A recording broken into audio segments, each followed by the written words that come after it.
Halo semuanya, selamat datang kembali di channel kita. Hari ini kita akan membahas sesuatu yang mungkin sering kalian makan, tapi jarang tahu asal-usul namanya. Yap, kita akan membongkar misteri di balik buah markisa. Kenapa buah segar ini justru dinamai passion fruit atau buah penderitaan? Apakah ada hubungannya dengan rasa yang penuh gairah?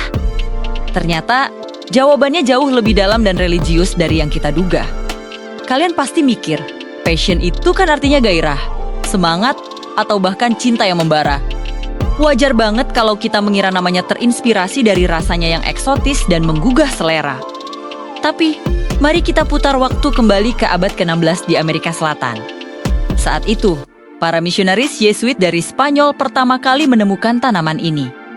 Mereka bukan melihat buahnya sebagai simbol romansa, melainkan sebagai alat peraga dari Tuhan. Kata passion dalam passion fruit sebenarnya merujuk pada Path Christ atau kisah penderitaan Yesus Kristus menjelang penyaliban.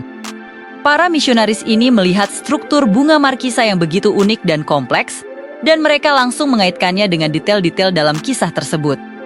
Bagi mereka, bunga ini adalah sebuah keajaiban.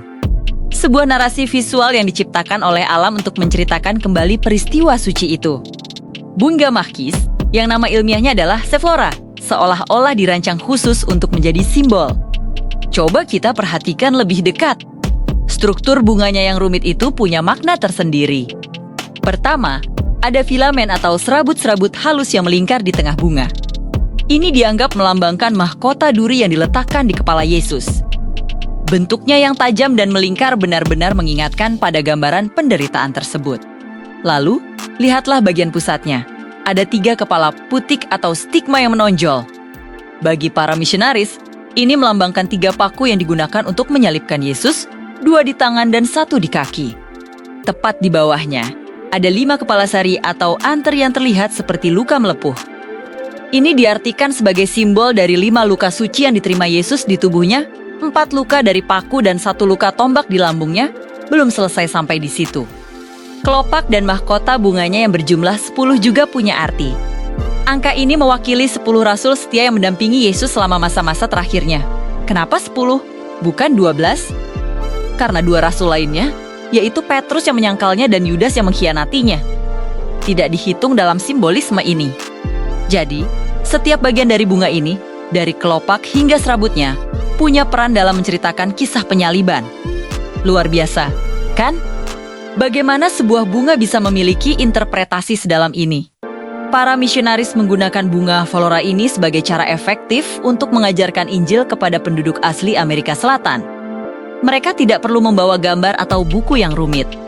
Cukup dengan menunjukkan bunga ini, mereka bisa menjelaskan salah satu kisah paling fundamental dalam agama Kristen.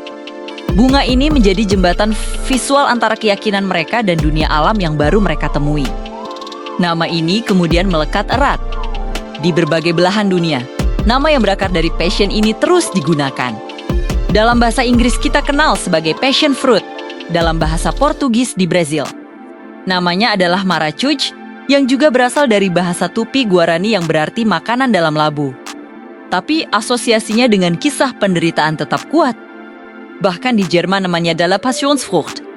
Ini menjadikan markisa salah satu tanaman dengan latar belakang etimologi paling religius di dunia botani. Jadi, lain kali kalian menikmati segelas jus markisa yang segar atau memakan buahnya langsung, coba ingat cerita ini. Buah yang rasanya manis dan asam ini ternyata menyimpan sebuah kisah penderitaan, pengorbanan, dan iman yang usianya sudah ratusan tahun. Bukan sekadar buah tropis biasa, markisa adalah pengingat bahwa terkadang makna terdalam bisa tersembunyi di tempat yang paling tidak kita duga, bahkan di dalam kelopak sebuah bunga.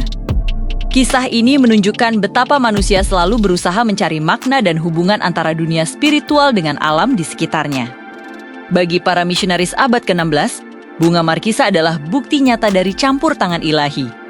Bagi kita hari ini adalah sebuah cerita etimologi yang menakjubkan, yang menambah lapisan kekayaan pada buah yang kita cintai ini. Sebuah misteri yang terpecahkan, yang membuat kita lebih menghargai setiap gigitan buah penderitaan ini. Semoga informasi ini bermanfaat dan menambah wawasan baru buat kalian semua. Siapa sangka, di balik kesegaran markisa ada kisah yang begitu mendalam. Jangan lupa untuk like video ini jika kalian suka. Dan subscribe channel kami agar tidak ketinggalan konten-konten menarik lainnya. Bagikan juga ke teman-teman kalian yang mungkin juga penasaran dengan asal-usul nama passion fruit. Terima kasih sudah menonton. Sampai jumpa di video berikutnya.